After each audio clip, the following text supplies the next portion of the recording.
diputado por muchos años, ¿eh? Así que es un gran placer estar aquí, ser presentado por él. Veo que aquí hay colegas de cuando yo trabajé brevemente en Chile en 1979 en el INTA, ¿no es cierto? Bueno, yo asistí ayer, ¿no es cierto?, a este Congreso de Futuro y me di cuenta que había mucho de astronomía, había mucho de astrobiología, de la fosa de Atacama, así que voy a hablar de este tema, que no está relacionado con eso, pero también voy a mencionar un par de temas para que haya hilo conductor entre las distintas ponencias que ha habido. Entonces, además, aquí está mi colaboradora Bárbara Andrews, 2 estudiantes de doctorado, y Sergio Mercado, que está ahora haciendo un doctorado en la Universidad de Cambridge, que fue una de las personas más motoras para que esto saliera adelante. Bien, obviamente que desde que aparecen las levaduras en el planeta hace miles de millones de años, las levaduras y luego las uvas, ¿no es cierto?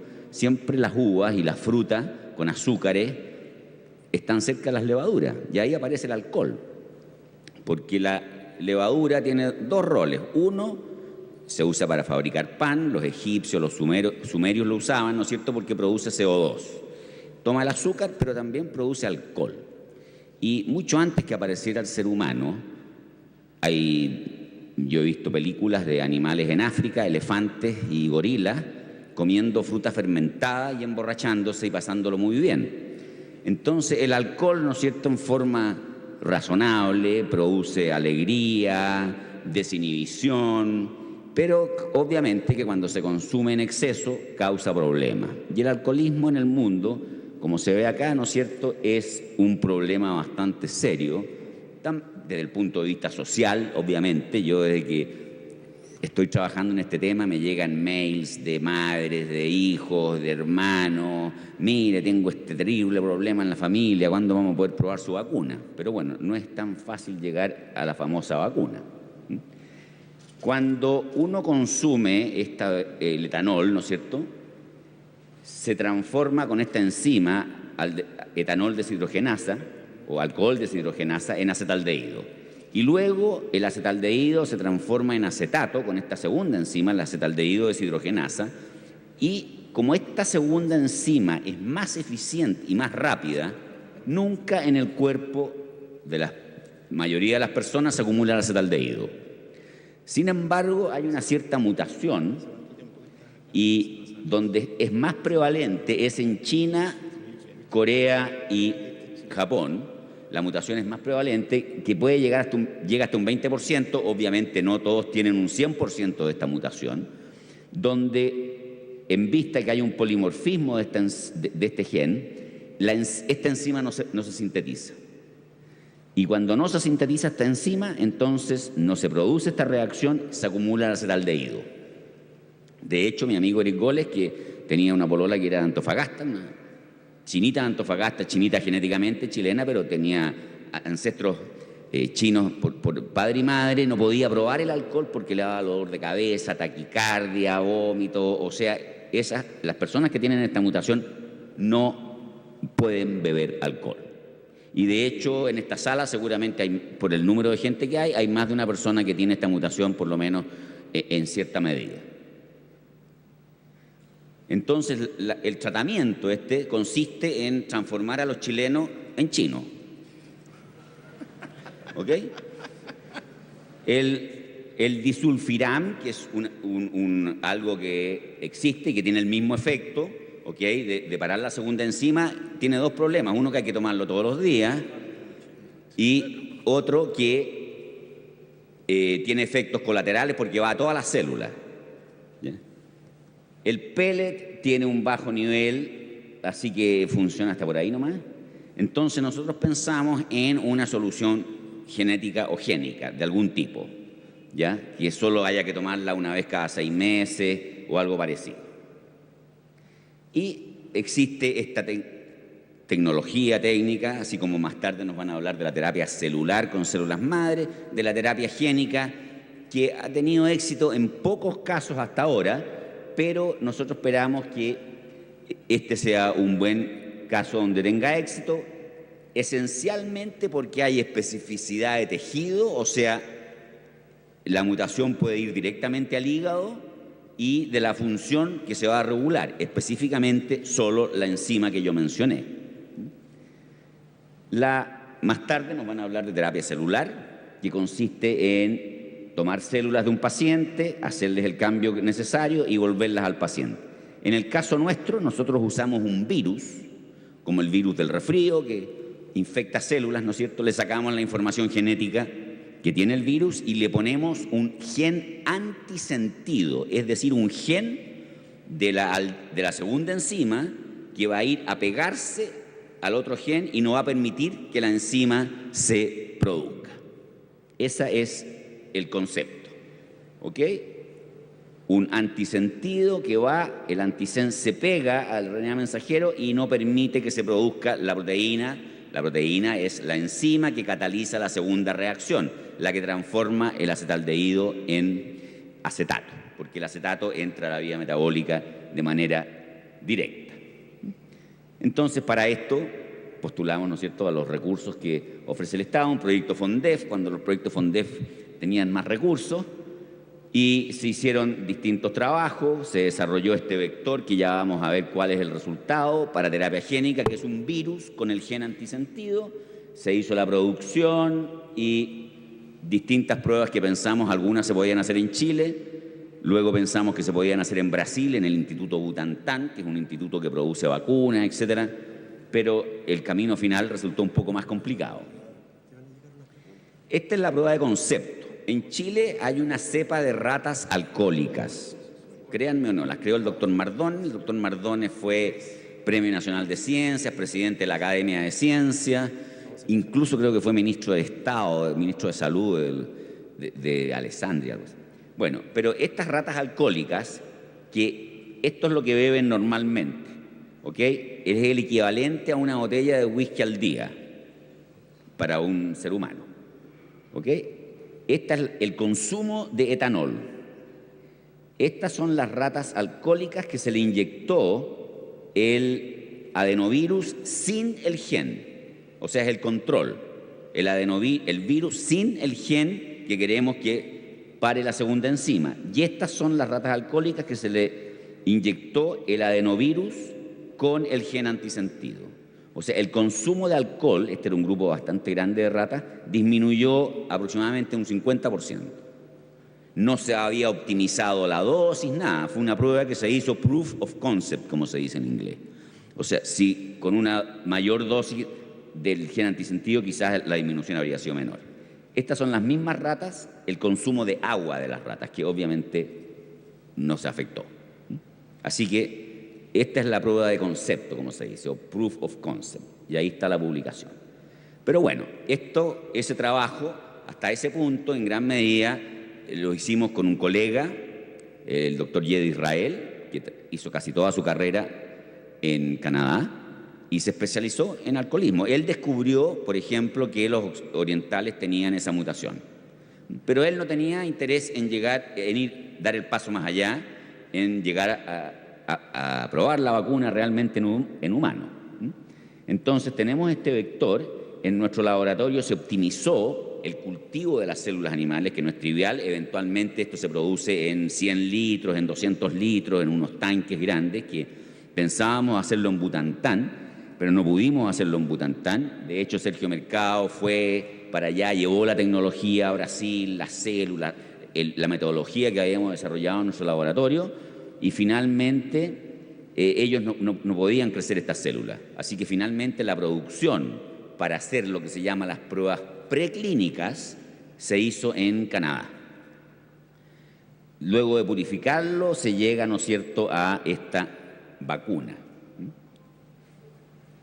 Y lo primero que hay que hacer es lo que se llama pruebas preclínicas, que se hace en ratas, se prueban distintas dosis para ver cuán segura es la vacuna, ¿ok? Y se prueban varias dosis también en el tiempo, aunque esto se debería inyectar una vez cada 6 meses o una vez al año. Con las ratas, la prueba que se hizo, se inyectó y se monitoreó por 40 días y el comportamiento no cambió. Y las pruebas preclínicas y también se hacen pruebas, bueno, ya las vamos a mostrar acá. ¿Ok? Entonces, esta parte se hizo en la Facultad de Ciencias Físicas y Matemáticas. Luego tuvimos que transferir todo el know-how, obviamente manejando biología molecular para que se produzca más virus, etcétera, a el National Research Council de Canadá para hacer la producción para las pruebas preclínicas, que se llama producción GLP, Good Laboratory Practices, que como dice acá, que todavía no es para humanos, ¿eh? Esto es para hacer las pruebas con ratas.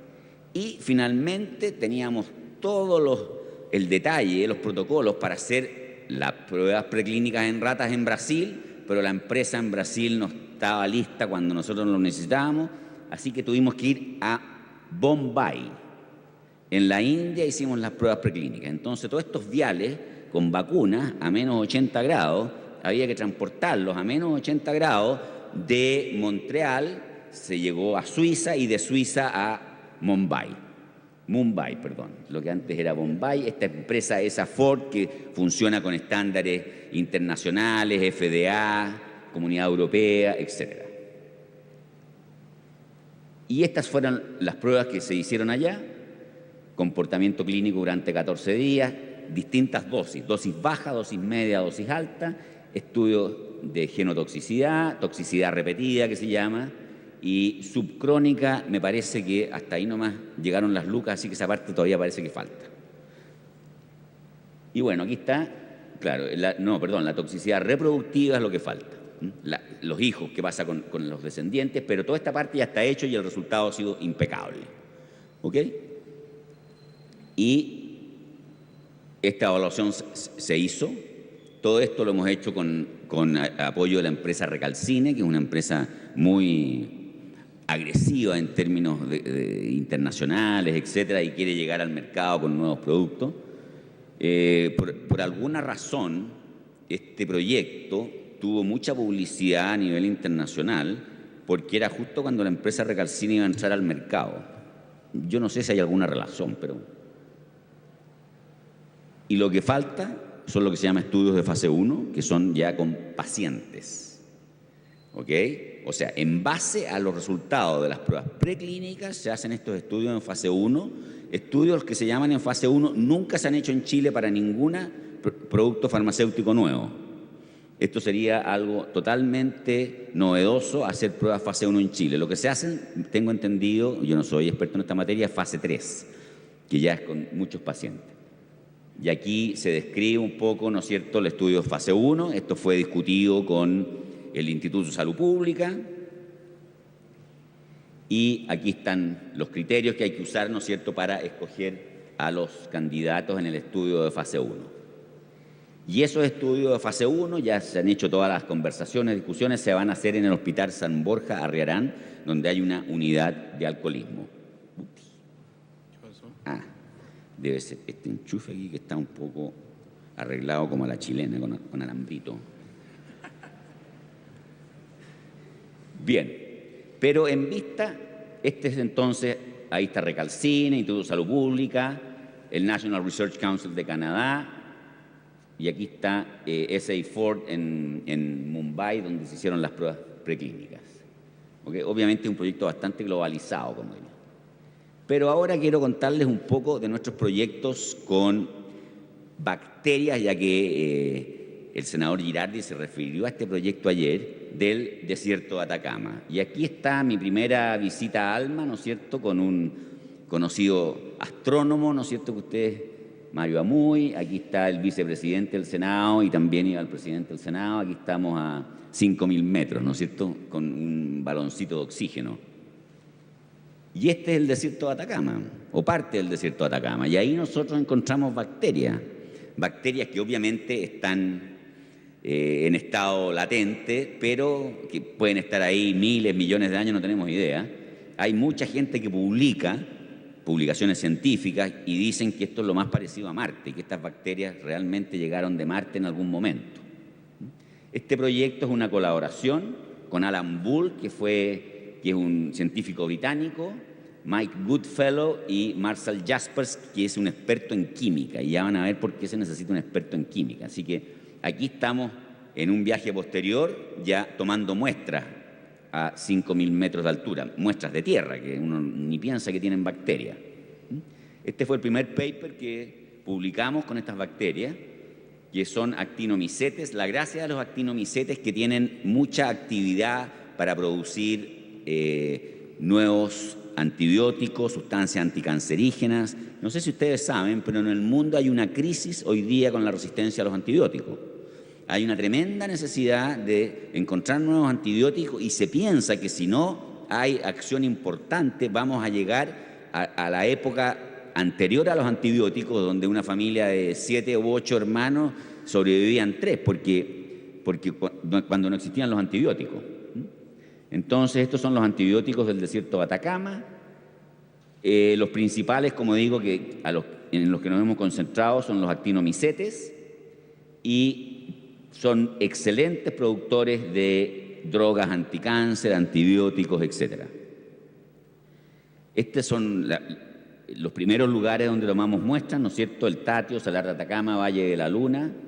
La humedad es bastante menor que el 1%, es increíble, ¿ok? Y hay las cantidades que hay y cuántos viables. Esto es todo parte de esa primera publicación y ya han salido muchas publicaciones desde entonces. ¿Ok? Estas son las características de los lugares. El primer muestreo se hizo hace 10 años o un poco menos, pero ya hemos hecho distinto. Y estos fueron los primeros antibióticos que se encontraron. Como venían las muestras venían de la laguna de Chaxa, se les llamó chaxamicinas. ¿Ok? Y aquí está ya el equipo completo. Marcel Jaspers es el químico que es. Porque además, aquí están las chaxamicinas, que son de una Streptomyces C34. Y ahí están 4 chaxamicinas, que son bastante parecidas, todas producidas por esta misma bacteria. Luego se encontraron productos anticancerígenos que se le llamó chaxalactinas, del mismo Streptomyces C34, y aquí están las estructuras de las chaxalactinas que tienen acción anticancerígena. Y finalmente hay otro grupo que son las atacamicinas, ¿ok? Que tienen actividad antitumoral. Y este trabajo se hizo en colaboración con un laboratorio alemán, además del resto del equipo de Hans-Peter Fiedler. Y todas estas son sustancias que ya están ubicadas y tenemos una cantidad de muestras que ustedes no se pueden imaginar, pero quería darles una idea. La principal contribución del grupo nuestro es que nosotros desciframos las vías metabólicas que llegan a ser estos productos, con lo cual podemos mejorar la producción haciendo algunas mutaciones, pero además podemos tomar la parte de esa vía metabólica y ponerla en otra bacteria que es más eficiente para crecer y para producir. De hecho, hay 2 estudiantes de doctorado que eran ingenieros en biotecnología de la Universidad de Concepción, que están haciendo el doctorado acá y ahora están en Norwich, en el laboratorio que más sabe de Streptomyces en el mundo, yo creo, trabajando con Mervyn Bibb, que es fellow de la Royal Society. Y para mostrarles nomás, este es un Streptomyces deserti. ¿Ok? Esta publicación tiene 2 años, 1 año y medio, pero el último Streptomyces que hemos identificado le pusieron Streptomyces asenjoni. Así que estoy muy orgulloso, primera vez que hay una bacteria. Ahí está el típico Streptomyces, ¿no es cierto? Y aquí es como se clasifican comparándolos con la genética, con Streptomyces que existen en la literatura. Esto solo para que vean el tipo de trabajo que se hace. Y aquí está el equipo, ¿no es cierto? Aquí estamos en Paranal, ahí está el presidente de este congreso, ¿no es cierto?, de futuro. Ahí está Fernando Lund, por ahí está María Teresa Ruiz, etc. Y para terminar, les quiero contar, ya que ayer se habló de la fosa de Atacama, porque estamos en el desierto de Atacama, pero se creó un consorcio internacional hace poco más de 1 año llamado Pharma-Sea. Sea en inglés significa mar. Y hay 24 participantes de todo el mundo, nosotros somos los únicos de Latinoamérica, hay un equipo de Costa Rica, ¿ok? Y el objetivo es encontrar microorganismos marinos ahora, ¿ok? Que ojalá produzcan, hagan cosas interesantes o cosas, ¿no es cierto?, de interés. Y como parte de este proyecto, hemos tenido 2 sesiones importantes ya en Europa. Nosotros tenemos muchas bacterias de la Antártica, que en algún momento coleccionamos bacterias en la Antártica para encontrar enzimas, entonces nosotros estamos contribuyendo con estas bacterias antárticas a este proyecto. Pero además, The Atacama Trench, en inglés, es la fosa de Atacama. Y este año viene uno de los partners, que es una empresa que se dedica al salvataje de barcos, a tomar muestras a 5.000 metros de profundidad o más en la fosa de Atacama. Muestras para encontrar microorganismos, pero obviamente si alguien tiene algún interés de compartir estas muestras con otros fines, muy bienvenido sea. ¿Ok? Así que el año 2014 vamos a tomar muestras en la fosa de Atacama, y la gracia que da la compañía se llama Deep Tech. ¿Ok? Como dije, normalmente se dedica al salvataje de barcos, pero han desarrollado un fiber rope, una cuerda de fibra, más o menos de este grueso, que tiene 9.000 metros de largo, pero tiene la misma densidad del agua. Entonces no pesa. En el agua tiene buoyancy zero, como se dice en inglés. No pesa. ¿Okay? Lo que yo no sé todavía, no me han contado cómo vamos a bajar con un sistema que sea estéril para que no vaya contaminado con bacterias, ¿no es cierto?, de arriba, y luego de tomar la muestra, esa muestra se mantenga en forma estéril para llegar arriba. La segunda parte quizás es más fácil, ¿ok? Pero ese es el secreto que ha desarrollado Deep Tech. Tenía que mencionarlo así para darle el link, ¿no es cierto?, con las distintas charlas que ha habido acá. Aquí está nuestro grupo de investigación hace algunos años, era más pequeño en esa época, yo todavía no tenía el pelo muy blanco, pero ahí está la bióloga molecular, Oriana Salazar, Bárbara Andrews, María Elena Linqueo, muchos de ellos, o los que mencioné, académicos de nuestra unidad. En la Escuela de Ingeniería, nuestra unidad es la única que tiene mayoría del género correcto, es decir, el género femenino. ¿Okay? Y ahí está el mismo grupo, pero discutiendo ciencia, obviamente, y también disfrutando de los productos de la biotecnología chilena, ¿no es cierto?, de la industria biotecnológica chilena. Muchas gracias, y preguntas, ya saben, son al final.